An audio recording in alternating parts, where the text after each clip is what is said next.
सभी साथियों को मेरा नमस्कार।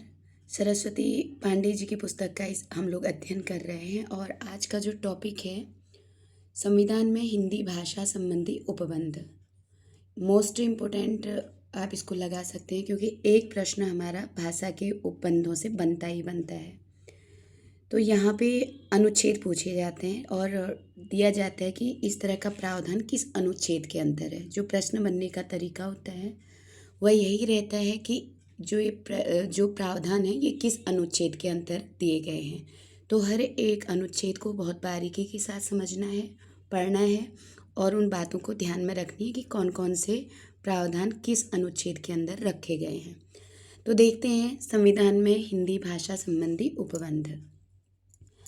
कल हम पढ़ाए थे कि जो अनुच्छेद था, जो हिंदी भाषा संबंधी उपबंध रखे हैं, वो इन्होंने अनुच्छेद 343 से लेकर के 351 तक रखे हैं। पहली बात तो आपको यही याद रखना है कि जितने भी भाषा संबंधी चीज़ें हैं वो हमको कहाँ देखने को मिलती है, अनुच्छेद 343 से लेकर 351 में। और ये किस भाग में है, तो ये भाग 17 में है। ठीक है, ये बातें हमको याद रखनी है। अब आइए इन अनुच्छेदों के बारे में देखते हैं।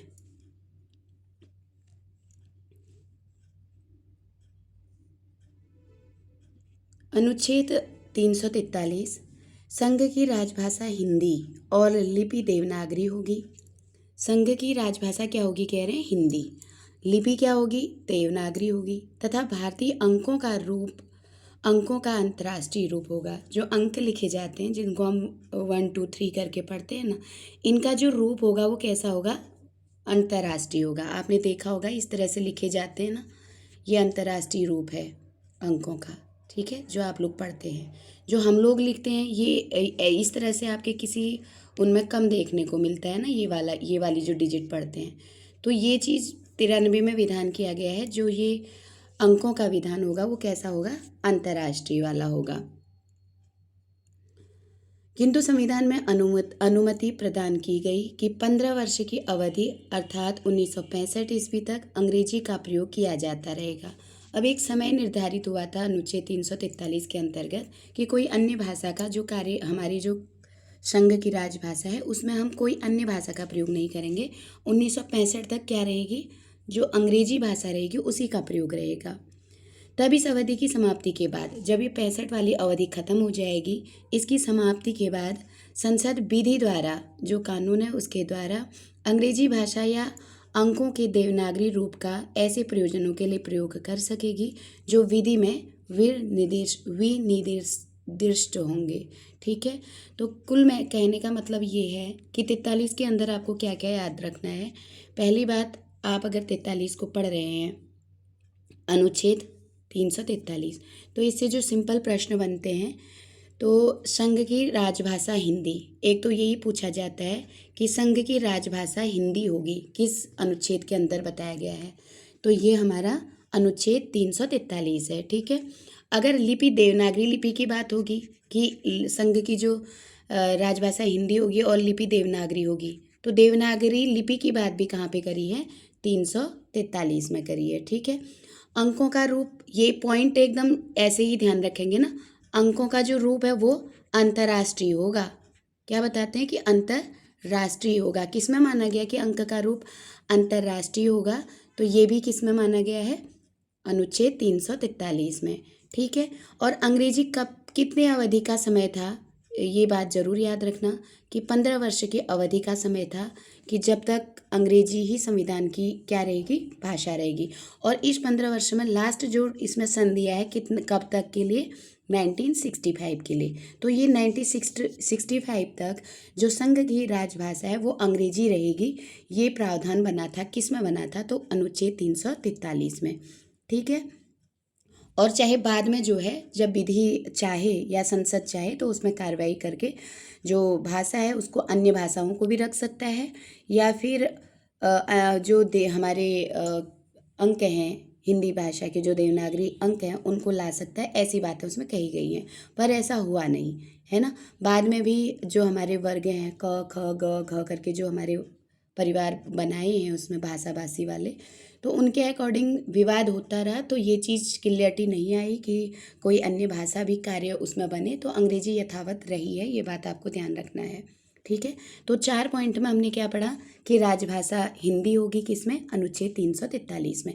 लिपि देवनागरी होगी किसमें पढ़ा, ये भी पढ़े, अनुच्छेद 343 में।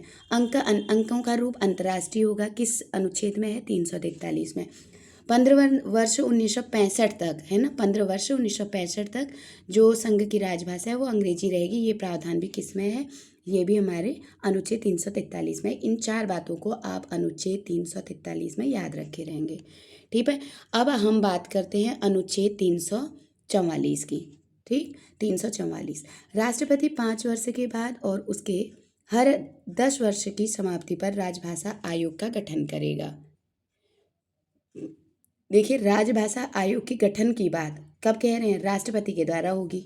पहली बात, राष्ट्रपति 5 वर्ष, ये संख्या जरूर याद रखिएगा, राष्ट्रपति 5 वर्ष के बाद, और उसके पहले तो 5 वर्ष के बाद, फिर जब 5 वर्ष हो जाएंगे उसके बाद हर 10 वर्ष की समाप्ति पर राजभाषा आयोग का गठन होगा। पहले तो 5 वर्ष के बाद ही राजभाषा आयोग गठन होगा, और जब 5 वर्ष के बाद हो जाएगा तो ठीक उस होने के 10 वर्ष के बाद से राजभाषा आयोग का राष्ट्रपति क्या करेगा, गठन करेगा। किसमें है ये, अनुच्छेद 344 में है। आयोग का कर्तव्य होगा कि वह राष्ट्रपति को निम्नलिखित के बारे में सिफारिश करे। तो जो आयोग गठित करेगा ना, 5 वर्ष में पहली बार होगा, लेकिन जब 5 वर्ष की क्राइटेरिया पूरी हो जाएगी उसके हर 10 वर्ष के बाद आयोग का गठन होगा। तो जो 10 वर्ष के बाद जो आयोग का गठन होगा, उस आयोग की क्या क्या सिफारिशें रहेंगी वो चीज़ बताई गई है अनुच्छेद 44 में। अब ध्यान रखना, क्या सिफारिशें आयोग राष्ट्रपति को निम्नलिखित के बारे में सिफारिश करेगा, आयोग का कर्तव्य होगा ये। ठीक है, तो क्या क्या आयोग करेगा, देखिए, शासकीय प्रयोजनों के लिए हिंदी का अधिकाधिक प्रयोग। एक तो जो शासकीय प्रयोजन है उसके लिए हिंदी का अधिकाधिक प्रयोग करेगा। दूसरा, शासकीय प्रयोजन के लिए अंग्रेजी के प्रयोग पर निर्बंधन लगाएगा। ठीक है, अंग्रेजों के प्रयोग पर निर्बंधन, शासकीय प्रयोजनों के लिए अंग्रेजी के प्रयोग पर निर्बंधन। उच्चतम न्यायालय और उच्च न्यायालय की कार्यवाहियों में और संघ को राज्य की अधिनियमितियों के उनके अधीन बनाए गए अधीनस्थ विधान के पाठों में प्रयोग की जाने वाली भाषा। तो उच्चतम न्यायालय और उच्च न्यायालय की जो कार्यवाहियाँ होती हैं उसमें संघ की और राज्य के अधिनियमितियों, एक तो उसमें संघ और एक राज्य, इनकी जो अधिनियमितियाँ होती हैं उनके अधीन बनाए गए जो अधीनस्थ विधान के पाठों के प्रयोग में की जाने वाली भाषा रखेगा। ठीक, चौथा क्या बोल रहे हैं कि संघ के किसी एक या अधिक विनिर्दिष्ट प्रयोजनों के लिए प्रयोग की जाने वाले अंकों के रूप। तो संघ के लिए एक या अधिक निर्दिष्ट प्रयोजनों के लिए प्रयोग किए जाने वाले अंकों का रूप आएगा। अगला क्या बता रहे हैं, अगला इसी में बता रहे हैं कि चौथा पॉइंट है कि संघ के किसी एक या अधिक विनिर्दिष्ट प्रयोजनों के लिए प्रयोग की जाने वाले अंकों के रूप। ठीक है, 2 बातें बताई। और फिर इसके बाद 5वां है कि संघ के राजभाषा तथा संघ और किसी राज्य के बीच, एक राज्य और दूसरे राज्य के बीच पत्र आदि की भाषा। तो ये इतनी बातें ये बता रहे हैं अनुच्छेद 344 के अंतर्गत। और आपको ध्यान में होगा ये पत्र आदि वाला प्रश्न बना हुआ भी है कि जो एक राज्य का दूसरे राज्य के बीच पत्र वाला व्यवहार होता है किस अनुच्छेद के अंदर पूछा गया है। तो ये बनता है अनुच्छेद 344 के अंदर। आयोग से यह अपेक्षा की गई है, जो आयोग का गठन हुआ था, है ना, उससे अपेक्षा की गई कि वह भारत के औद्योगिक, सांस्कृतिक और वैज्ञानिक उन्नति का लोक सेवाओं के संबंध में अहिंदी भाषी क्षेत्रों के व्यक्तियों के जो व्यक्ति हैं उनके न्याय संगत दावों और हितों का क्या करेगा, सम्यक ध्यान रखेगा, है ना। जो आयोग गठित होगा उससे ये अपेक्षा की गई है कि वह भारत के औद्योगिक, सांस्कृतिक और वैज्ञानिक उन्नति का और लोक सेवाओं के संबंध में जो अहिंदी वाले हैं, जहाँ पे हिंदी नहीं बोली जाती है, ऐसे क्षेत्रों के व्यक्तियों के न्याय संगत दावे होते हैं उनके हितों का ध्यान में रखेगा। ठीक है, अहिंदी वाले के जो उनके अगर जो न्याय संगत दावे हैं उनको भुलाएगा नहीं या उनको वो नहीं करेगा, बल्कि उनके हित का क्या करेगा, सम्यक ध्यान रखेगा। ये आयोग के बारे में बताया गया। तो क्या क्या बातें आप लोगों ने इसमें सीखी है ये ध्यान रखना। ठीक है, सबसे पहली बात, अगर यहाँ पे एक अनुच्छेद 344 की अगर बात आती है ना, अनुच्छेद 344, तो इसके अंतर्गत जो जो बातें बताई हैं, पहले तो पहला जो गठन होगा वो 5 वर्ष का। ठीक है, जब ये गठन पूरा हो जाएगा तो ठीक इसके 10-10 वर्ष में आयोग का गठन होगा। तो ये आयोग गठन की बात किस में आई है, आयोग गठन वाली ये आई है 344 में। पहली बात तो ये याद रखना है। ठीक है, जो शासकीय प्रयोजन है ना, जो शासक को लेकर के जो शासकीय प्रयोजन होते हैं, शासकीय प्रयोजन, इसके लिए क्या कहते हैं, हिंदी का ज़्यादा प्रयोग होगा। किसका प्रयोग ज़्यादा होगा, तो हिंदी का अधिकाधिक प्रयोग होगा। ये किस में कहा गया है, अनुच्छेद 344 में। ठीक है, और शासकीय जो प्रयोजन होंगे इसके लिए अंग्रेजी क्या करा गया है, अंग्रेजी का निर्बंधन। ठीक है, ये भी पूछ सकते हैं कि अंग्रेजी का निर्बंधन किस अनुच्छेद के अंतर्गत, शासकीय प्रयोजनों के लिए अंग्रेजी का निर्बंधन किस में रखा गया है, तो ये अनुच्छेद 344 में है। ठीक है, अब इसमें उच्च न्यायालय, ये कन्फ्यूजन कराती है क्योंकि इसमें भी उच्च न्यायालय वाला जुड़ा है और बाद में उच्च न्यायालय के लिए आप एक और पढ़ेंगे। ठीक है, तो अनुच्छेद जब 348 पढ़ेंगे वहाँ पर भी आपको उच्च और उच्चतम न्यायालय को पढ़ा जाएगा।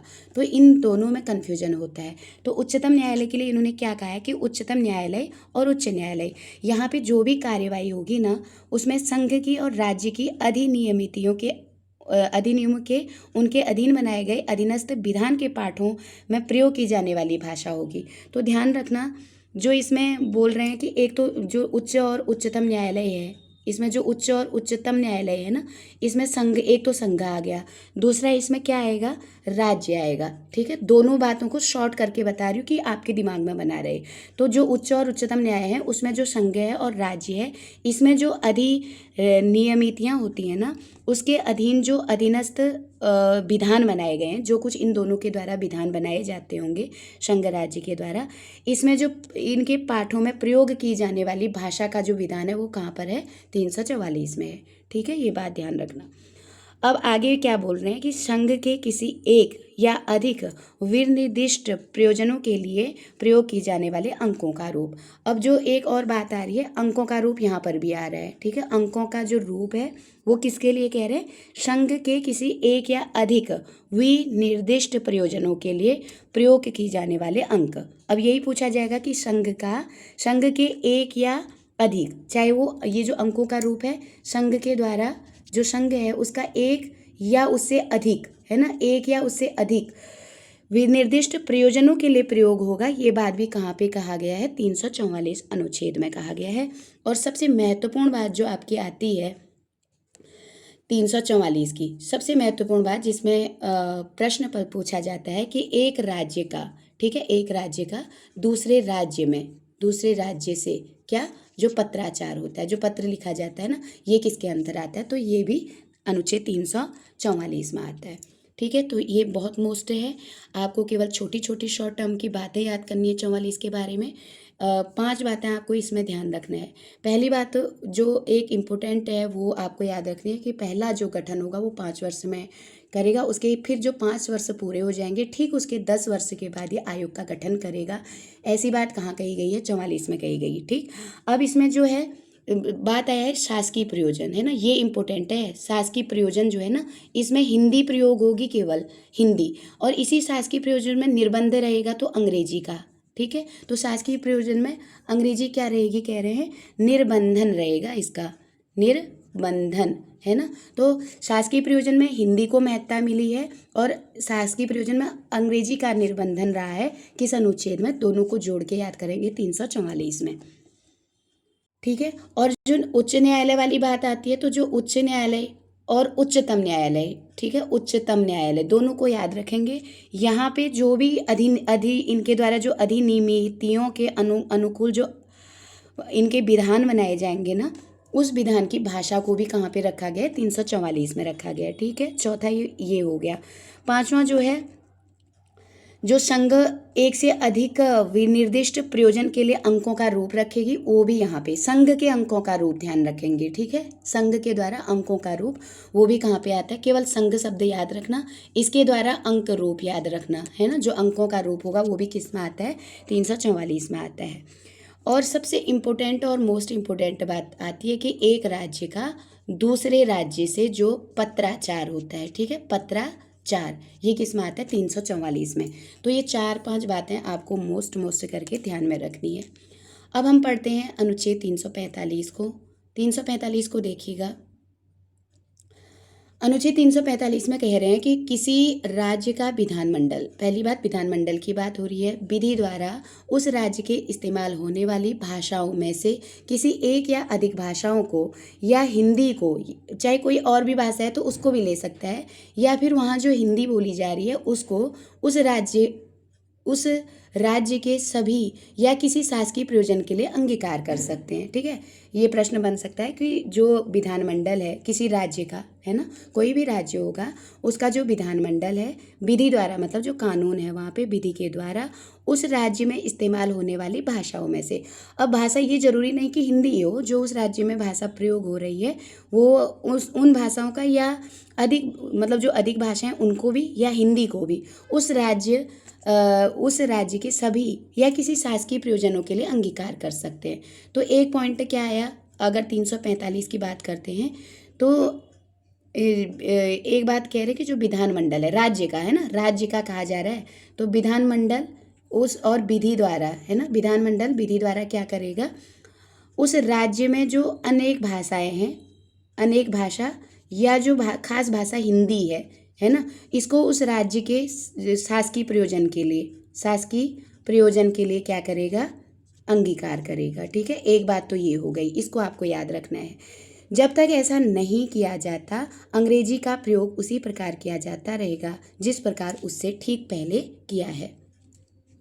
ठीक हो गया ना। तो ये जो अनुच्छेद 45 है, अनुच्छेद 345 ये एक बात आपको समझा रहा है कि यहाँ पे जो राज्य का विधानमंडल है ना, राज्य का विधानमंडल और विधि अन्य भाषाओं का प्रयोग तो करेगा, कह रहे हैं, चाहे वो अन्य इनकी उस राज्य की जो अन्य भाषा है उसका तो करेगा, और वहाँ पर अगर हिंदी चल रही तो हिंदी से भी अंगीकार कर सकता है, कह रहे हैं। ठीक है, कब तक करेगा, कह रहे हैं जब तक ऐसा नहीं किया जाता। ठीक है, जब तक ये चीज़ होती नहीं है तब तक वहाँ पर केवल अंग्रेजी ही रहेगी, उसी में वर्क होगा। ये किस उसमें विधान है, अनुच्छेद 345 में। मोस्ट इम्पोर्टेंट है, किसी राज्य का जो विधानमंडल है वो विधि द्वारा मतलब जब कानून होगा, ऐसा कह रहे हैं कि उस राज्य में जो इस्तेमाल होने वाली भाषा है किसी एक या अधिक भाषाओं को या हिंदी को उस राज्य के सभी या शासकीय प्रयोजनों के लिए अंगीकार करेगा, है ना। ये तो राज्य को महत्ता दे रहे हैं कि इस चीज़ को वो अंगीकार करेगा, लेकिन जब तक ये चीज़ हो नहीं जाती तब तक वहाँ की भाषा अंग्रेजी ही रहेगी। ठीक है, जब तक ये चीज़ हो नहीं जाएगी, कह रहे हैं, तब तक जो अंग्रेजी का प्रयोग है उसी प्रकार किया जाता रहेगा जब तक कि ये चीज़ वहाँ पे लागू नहीं हो जाती। ठीक है, तो इस तरह की बातें कहाँ पे आई है, तो 345 में आई। बात को आप लोग समझ रहे होंगे। तो कहने का तात्पर्य ये है कि जो विधानमंडल विधि द्वारा उस राज्य के इस्तेमाल होने वाली भाषा या किसी एक अधिक भाषाओं को हिंदी को उस राज्य के सभी शासकीय प्रयोजनों के लिए अंगीकार कर सकता है, कह रहे हैं, तब करेगा जब ये चीज़ वहाँ पे लागू होगी। लेकिन जब तक ये लागू नहीं होगी ना इतनी चीज़, तब तक वो अंग्रेजी का ही वहाँ पर जैसे अंग्रेजी चलती आई है उसी का वहाँ पर प्रयोग करेगा। ऐसी बात कहाँ पर कही गई है, ये अनुच्छेद 345 में कही है। ठीक है, ये बात ध्यान रखेंगे।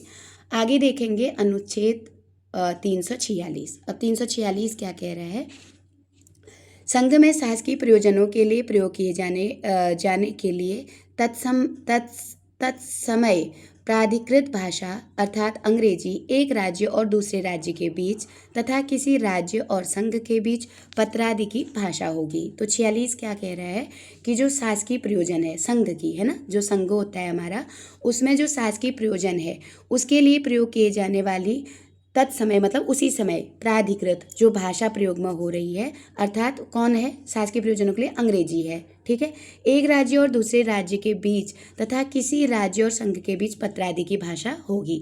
यदि दो या अधिक राज्य यह करार करते हैं कि उन राज्यों के बीच पत्रादि की भाषा हिंदी होगी तो ऐसे पत्रादि के लिए उस भाषा का प्रयोग किया जा सकेगा।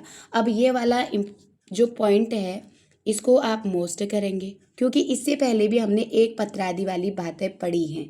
ठीक है, किस में पढ़ी थी? आपको 344 याद आ रहा होगा, है ना। हमने वहाँ पर भी पत्राचार वाली बात याद करी थी। उसमें कहा गया था कि जो संघ है ना, उसमें क्या कहा था? संघ की जो राजभाषा है ना, संघ की जो राजभाषा होती है उसकी बात करी गई थी कि जो संघ में राजभाषा है, ये संघ की राजभाषा और संघ और किसी राज्य के बीच, है ना, और संघ की राजभाषा और किसी दूसरे राज्य के बीच, है ना, दूसरे राज्य के बीच क्या होगा? जो पत्रादि की भाषा होगी, है ना, पत्रादि की भाषा, ये 344 में भी कहा गया है, इसको ध्यान रखना। लेकिन यहाँ तो केवल इतना कहा गया कि संघ और राज्य में पत्रादि की भाषा होगी, ये 344 में कह रहे हैं। अब यहाँ पे क्या बोल रहे हैं? यहाँ पे अंग्रेजी को वैल्यू मिल रही है, वहाँ पे अंग्रेजी के विषय में कोई जिक्र नहीं हुआ है। तो जहाँ अंग्रेजी जुड़ जाएगी पत्रादि की भाषा में तो 346 कर दीजिएगा, है ना। और जब तक अंग्रेजी नहीं है, खाली ये बोला गया है कि संघ की राजभाषा तथा संघ और किसी राज्य के बीच या एक राज्य और दूसरे राज्य के बीच पत्रादि की भाषा ये होगी, तो ये वाला पॉइंट किस में चला जाएगा? 344 में चला जाएगा। ठीक है, तो इस बात को ध्यान रखेंगे कि संघ में शासकीय प्रयोजनों के लिए प्रयोग की जाने वाली तत्समय प्राधिकृत भाषा, उस समय जो भाषा होगी, चाहे वो हिंदी हो चाहे वो अंग्रेजी हो, जो भी हो, है ना, लेकिन तत्समय प्राधिकृत जो भाषा होगी यानी कि अंग्रेजी, है ना, तो इसके अकॉर्डिंग, संघ के अकॉर्डिंग उस समय क्या है? कह रहे हैं अंग्रेजी। तत्समय की जो प्राधिकृत भाषा है वो अंग्रेजी है। एक राज्य और दूसरे राज्य के बीच तथा अन्य राज्य और संघ के बीच पत्रादि की भाषा होगी। तो जब आपके साथ केवल शॉर्ट ट्रिक में याद करना, जब राज्य के बीच अंग्रेजी आ जाएगी ना, अंग्रेजी में पत्राचार आ जाएगा। ठीक है, अंग्रेजी में जब पत्राचार वाली बात आएगी एक राज्य और दूसरे राज्य के बीच, तो ये 346 इसके लिए याद करना, 46 अनुच्छेद में है। जब अंग्रेजी न रख करके केवल राज्य और संघ के बीच पत्राचार की बात आएगी तो वहाँ पे कौन सा हो जाएगा? तो वहाँ पे अनुच्छेद 344 होगा। दोनों में कन्फ्यूजन हो जाएगा, इसलिए ध्यान रखना। ठीक है, अब क्या कह रहे हैं कि ये इन्होंने तो कहा कि पत्राचार अंग्रेजी में उस समय की जो भाषा होगी उसके आधार पर संघ और राज्य में जो पत्राचार होगा वो अंग्रेजी रहेगी उसकी भाषा। लेकिन आगे इन्होंने उसी मत को फिर क्या कहा है कि दो या अधिक राज्य यह करार करते हैं कि राज्यों के बीच पत्रादि की भाषा हिंदी होगी। यानी कि अगर दो राज्यों ने स्वीकार कर लिया ना कि पत्राचार हिंदी में होना चाहिए, है ना, पत्राचार हिंदी में हो, तो उसको भी स्वीकृत कर दिया जाएगा। ठीक है, तो उनकी अगर दो ही राज्य सहमत दे रहे हैं कि पत्राचार इंग्लिश में ना हो कि हिंदी में हो, और ये बात दोनों राज्यों को स्वीकार है, तो पत्रादि के लिए उस हिंदी का फिर प्रयोग होने लगा। अब ध्यान रखिए, अगर दो राज्यों में से एक राज्य अगर अस्वीकृत कर रहा है कि भाषा हिंदी में नहीं होगी तो वहाँ पे नहीं होगा कह रहे, तब पत्राचार अंग्रेजी में ही होगा। लेकिन अगर दोनों राज्य ये स्वीकृति दे देते हैं कि पत्राचार हिंदी में कर लो, तो दोनों आपस में हिंदी में पत्राचार कर सकते हैं। ये मान्यता वहाँ पर दी जाएगी। कौन से अनुच्छेद के अंदर? अनुच्छेद 346 के अंदर। आगे अनुच्छेद 347 को देखेंगे।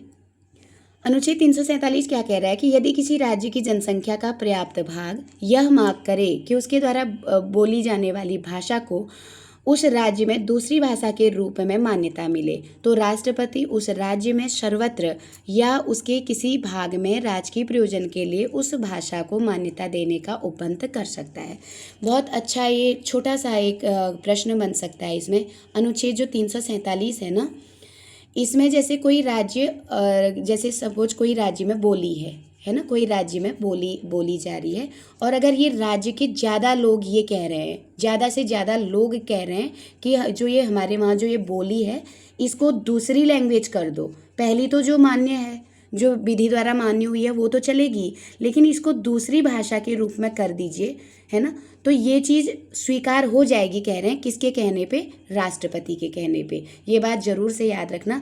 ऐसी कहाँ पे कहा गया है, कहाँ पे प्रावधान है? तो अनुच्छेद 347 में है। ठीक है, तो बहुत सिंपल सी बात है। अगर यहाँ पे कहा जाता है, यहाँ पे सीधा सा प्रश्न बोलेगा, कोई एक राज्य है, कल्पना करिए कोई एक राज्य है ना, वहाँ पे बोली जाती है ना, और राज्य ये जो बोली जा रही है वहाँ पे, अब राज्य में एक भाषा तो चल ही रही है, वो तो है ही पहली भाषा के रूप में, वो पहले से ही है ना, पहली भाषा के रूप में। लेकिन जो ये इस राज्य के द्वारा जो बोली बोली जा रही है, वहाँ के ज़्यादातर लोगों के द्वारा ये ज़्यादातर लोग ये कह रहे हैं कि इस बोली को दूसरी लैंग्वेज कर दो, है ना, दूसरी भाषा का रूप दे दो। तो अगर राष्ट्रपति चाहे तो ऐसा कर सकता है, ठीक है। तो राष्ट्रपति के चाहने पर वो दूसरी भाषा के रूप में स्वीकृत कर सकता है, अगर ज़्यादा लोग ये चाह रहे हैं कि वो भाषा दूसरी लैंग्वेज के रूप में रख दें।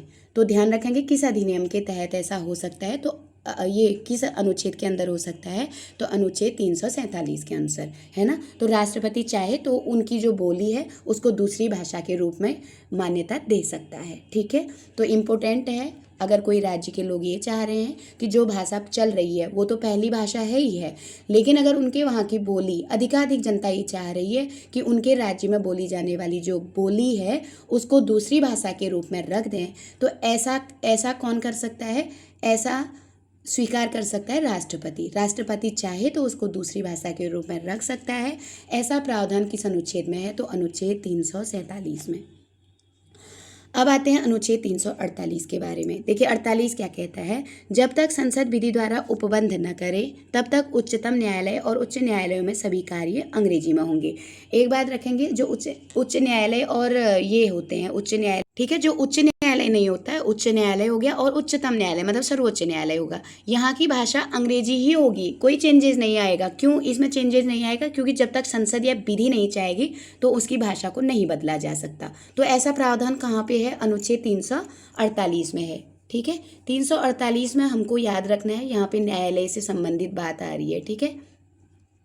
तो बस आपको ज़्यादा न याद रहे तो न्यायालय की भाषा अंग्रेजी रहेगी, इस तरह की मान्यता कहाँ पर है, तो अनुच्छेद 348 में है, ठीक है। 48 करके याद करें कि 348 में न्यायालय की, उच्च न्यायालय और सर्वोच्च न्यायालय की भाषा के बारे में कहा गया है। जब तक विधि या संसद, जो हमारी संसद विधि है, ये अगर उपबंध नहीं करेगी वहाँ की भाषा के लिए तो ये कोई भी चेंज नहीं होगी, वहाँ पे भाषा अंग्रेजी ही रहेगी। ऐसा प्रावधान किस अनुच्छेद में है, तो 348 में है, ध्यान रखना है। तो अगर ना याद रहे, केवल इतना रख लो ना, उच्च और उच्चतम न्यायालय की जो भाषा है वह अंग्रेजी रहेगी जब तक हमारी विधि, संसद विधि नहीं चाहेगी। ये कहाँ पर कहा गया है, तो अनुच्छेद 348 में कहा गया है, ठीक है। इसके अलावा संघ तथा राज्यों के स्तर पर सभी विधेयक, संशोधन, अधिनियम, अध्यादेश, आदेश, नियम, विनियमों और उपनियमों के प्राधिकृत पाठ भी अंग्रेजी में होंगे, है ना। पहली बात तो क्या आई, जब तक विधि नहीं चाहेगी, हमारी संसद विधि नहीं चाहेगी, तब तक उच्च न्यायालय, है ना, उच्च न्यायालय या सर्वोच्च न्यायालय, है ना, सर्वोच्च न्यायालय, इसकी भाषा अंग्रेजी रहेगी। एक बात तो ये याद रखना, है ना, ये अंग्रेजी में ही काम होगा जब तक हमारा संसद विधि नहीं चाहेगी कि वहाँ की भाषा चेंज की जाए, तब तक न्यायालय और सर्वोच्च न्यायालय की भाषा अंग्रेजी ही रहेगी। दूसरा बात, ये वाली बात ऐसे पॉइंट में दूसरा पॉइंट आपको दे सकते हैं कि जो सभी विधेयक हैं, पहली बात सभी विधेयक, जितने भी हमारे विधेयक पारित होते हैं ना, सभी विधेयक हैं, जो संशोधन होते हैं, आपने संशोधन पढ़ा होगा, इतने संशोधन में ये जोड़ा गया या ये हुआ है ना संशोधन, और जितने भी अधिनियम हमारे आते हैं, है ना, अधिनियम आते हैं, ठीक है, जितने भी अध्यादेश जारी होते हैं, अध्यादेश आप जान रहे होंगे, ये बाद में बीच बीच में बदलाव होता रहता है। तो सभी विधेयक, जितने भी विधेयक हैं वो हो गए, उसमें संशोधन हो गए, जो संशोधन होते हैं, जैसे 63वें संविधान संशोधन द्वारा ये कार्य हुआ, तो संशोधन वाली जो बातें हैं, और जितने भी अधिनियमों की बात आ रही है, अध्यादेशों की बात आ रही है, जितने भी आदेश पारित होते हैं, ठीक है, जितने भी नियम बनते हैं, ठीक है, नियम बनते हैं, और जितने भी विनियम बनते हैं, है ना, ये इन चीज़ों की जो भाषा होगी वो भी क्या होगी, कह रहे हैं अंग्रेजी होगी, ध्यान रखना, है ना। जितना चाहे विधेयक आए, चाहे अध्यादेश आए, चाहे संशोधन आए, चाहे आदेश आए, चाहे जो क्या कहते हैं विनिमय आए, जितना कुछ भी होगा, कह रहे हैं उपनियम आए, है ना, इनकी भाषा अंग्रेजी होगी, केवल अंग्रेजी में ही ये होंगे। ऐसा प्रावधान किसमें है, पहले तो आपने उच्च न्यायालय और उच्चतम न्यायालय, जब तक विधि नहीं चाहेगी तब तक चेंजेस नहीं होगा, भाषा में अंग्रेजी होगी, एक ये पढ़ा। दूसरा, ये छोटे छोटे टॉपिक देके आपको पूछ देंगे कि सभी विधेयक हैं, अध्यादेश हैं, संशोधन है, आदेश हैं, विनिमय हैं, अधिनियम है ना, ये सब का लैंग्वेज अंग्रेजी ही रहेगी। किस अनुच्छेद में कहा गया है, तो अनुच्छेद 348 में ये कहा गया है। ठीक, अनुच्छेद 348 में कहा गया है। लेकिन किसी राज्य का राज्यपाल राष्ट्रपति की पूर्व सहमति से, जो एक बात और जोड़ रहे हैं, जितने भी अध्यादेश वगैरह है ना, ये कह रहे हैं कि राज्य का राज्यपाल राष्ट्रपति की पूर्व सहमति से उस उच्च न्यायालय की कार्यवाहियों में हिंदी भाषा के प्रयोग को या उक्त राज्य की शासकीय प्रयोजनों के लिए प्रयुक्त किसी भाषा के प्रयोग को प्राधिकृत कर सकेगा। थोड़ा सा यहाँ पे राज्य के जो जैसे हर राज्य का एक एक वो होता है ना, राज्यपाल होता है, वो तो ये चीज़ कहा जा रहा है कि अगर राज्य का राज्यपाल चाहेगा तो राष्ट्रपति की पूर्व सहमति से, उनको अगर सहमति मिल जाती है राष्ट्रपति की, तो उच्च न्यायालय की जो कार्यवाहियाँ होती हैं या हिंदी भाषा के प्रयोग को या उस राज्य के शासकीय प्रयोजनों के लिए प्रयुक्त किसी भाषा के प्रयोग को प्राधिकृत कर सकेगा, है ना। वैसे तो हम जान रहे हैं कि जो अगर विधि जब तक नहीं चाहेगी तब तक उच्च न्यायालय और न्यायालय की भाषा अंग्रेजी ही रहेगी। एक पॉइंट ये बन गया। दूसरा पॉइंट ये जाना कि विधेयक, संशोधन, अधिनियम, अध्यादेश, आदेश, नियम, विनिमय, उपनियम, प्राधिकृत पाठ जो होते हैं, ये सारे जो आएंगे किस में आएंगे? अंग्रेजी में ही आएंगे। ये भी 348 का विषय है।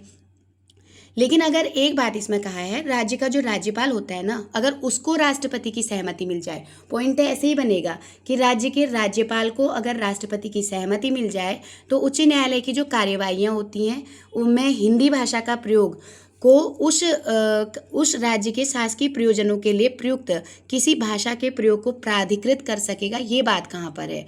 इसमें उनको सहमति लेनी पड़ेगी राष्ट्रपति की। तो इसका प्रावधान हिंदी में हो वहाँ के शासकीय प्रयोजनों में, तो ये 48 में ही कहा गया है। ठीक है, लेकिन अनिवार्य है कि निर्णय, डिग्रियाँ तथा आदेश अंग्रेजी में ही दिए जाएंगे। भले ही जो राज्यपाल चाहे अगर राष्ट्रपति से संस्तुति ले ले और जो हिंदी भाषा का उसमें प्राधिकृत कर सकता है, लेकिन जो वहाँ पे जो डिक्रियाँ लिख रखा है, जो डिक्रियाँ या आदेश होंगे ना, वो अंग्रेजी में ही होंगे। भले ही वो हिंदी का प्रयोग करके उसको प्राधिकृत कर ले, लेकिन जो उसका जो आदेश आएगा या जो डिक्रियाँ आएंगी वो किस में होंगी? कह रहे हैं अंग्रेजी में ही दी जाएंगी। ठीक है, डिग्रियाँ, ठीक है, डिग्रियाँ और जो आदेश होंगे वो भी अंग्रेजी में। ये छूट तो दिया, राष्ट्रपति से सहमति ले लेते हैं कौन? राज्य के राज्यपाल। और उस राज्य के अंतर्गत जितने भी उनकी जो उच्च न्यायालय की जो, क्योंकि हर राज्य में आपको पता है ना, कोई राज्य में जैसे न्यायालय है, उच्च न्यायालय, तो उसमें जो कार्यवाही है उसके लिए हिंदी का प्रयोग करवा सकते हैं। वो कह रहे हैं शासकीय प्रयोजनों के लिए प्रयुक्त भाषा को प्राधिकृत कर सकता है, लेकिन उस प्राधिकृत के बाद जो आदेश या डिक्रियाँ आएंगी ना, वो अंग्रेजी में ही आएंगी। ये बात कहाँ पे कहा गया? ये भी अनुच्छेद 348 में कहा गया है। ठीक है, तीन बातों को आपको 348 के अंतर्गत अनुच्छेद में तीन बातें याद रखना है।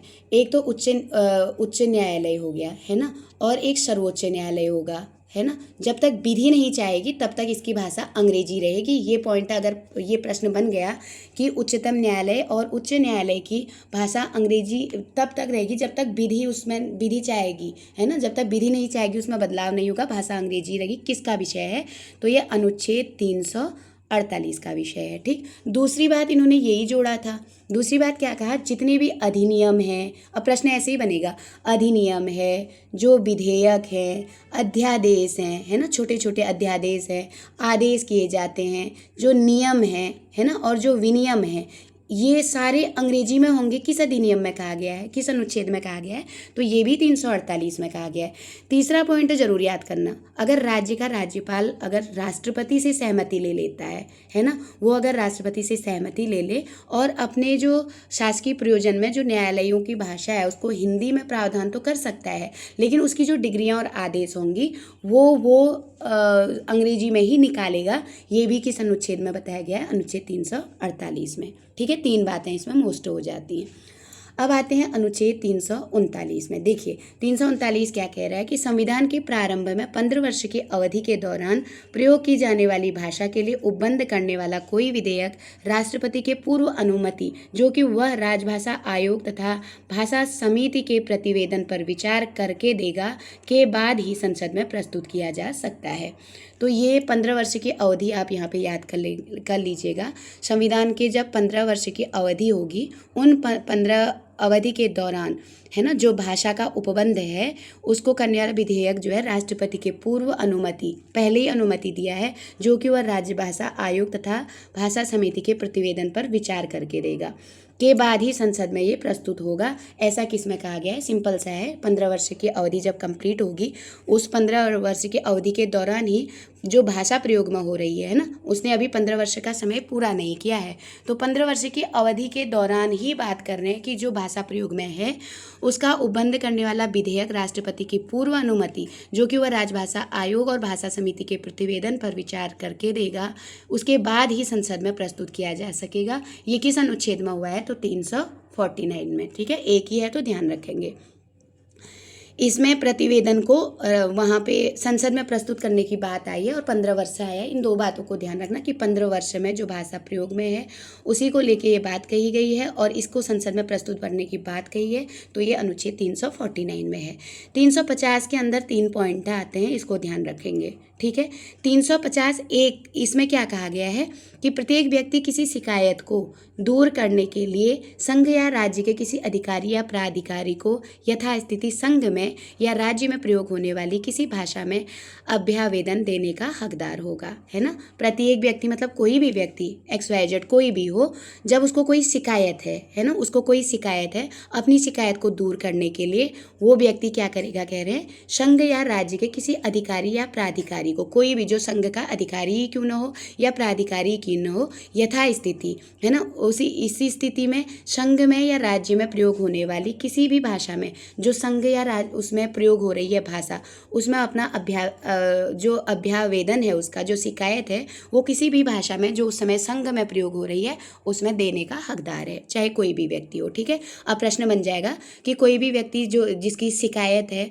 वो संघ में जो भाषा उस समय चल रही है उसमें अभ्यावेदन देने का हकदार होगा, किस में कहा गया है? तो याद रखना 350 में कहा गया है। ठीक है, 350 में ही एक बात और आती है कि जो राज्य भाषा में अल्पसंख्यक वर्ग होते हैं, ठीक है, अल्पसंख्यक वर्ग याद रखना, अल्पसंख्यक वर्गों के बच्चों को मातृभाषा में शिक्षा के लिए प्रबंध, ये इंपॉर्टेंट हो गया और ये पूछा भी जाता है कि जो अल्पसंख्यक है ना, अल्पसंख्यक,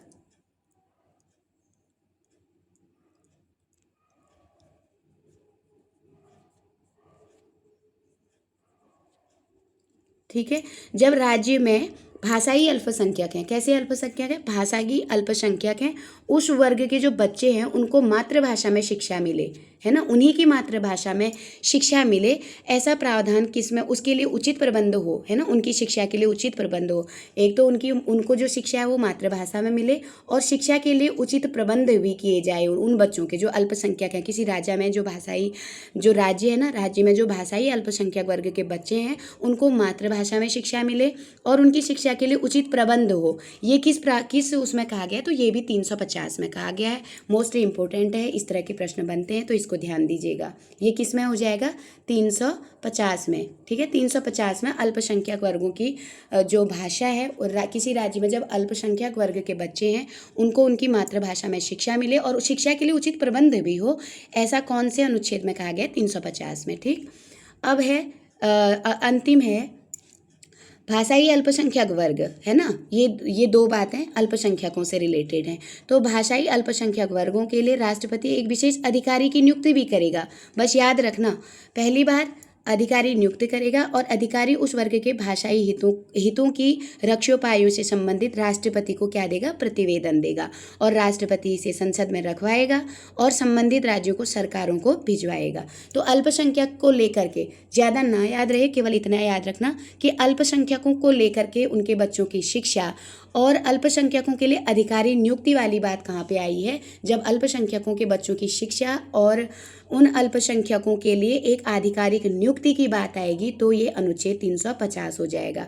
ठीक है, तो 2 पॉइंट इनके अल्पसंख्यकों को लेकर के और एक शिकायत को, कोई भी व्यक्ति का जब शिकायत होती है वो संघ के किसी भी भाषा में अपना अभ्यावेदन दे सकता है। ये बात भी, शिकायत वाली बात भी, किसी भी व्यक्ति की शिकायत वाली बात भी किस में आती है? 350 में आती है। जो संघ में भाषा है उस भाषा में वो अपना अभ्यावेदन दे सकता है या अभ्यावेदन कर सकता है, उसका हकदार होगा। ये बात भी 350। तो 300 बात में व्यक्ति की शिकायत वो संघ की भाषा में देने का वो हकदार होगा, ये बात कही गई है। अल्पसंख्यक बच्चों के लिए जो राज्य है उस राज्य में जो अल्पसंख्यक वर्ग हैं उनकी शिक्षा पर ध्यान दिया जाएगा। उस शिक्षा वो जो शिक्षा वो लेंगे उसको उनकी मातृभाषा में दिया जाएगा और उनकी शिक्षा के लिए उचित व्यवस्था की जाएगी, ये भी 350 अनुच्छेद में है।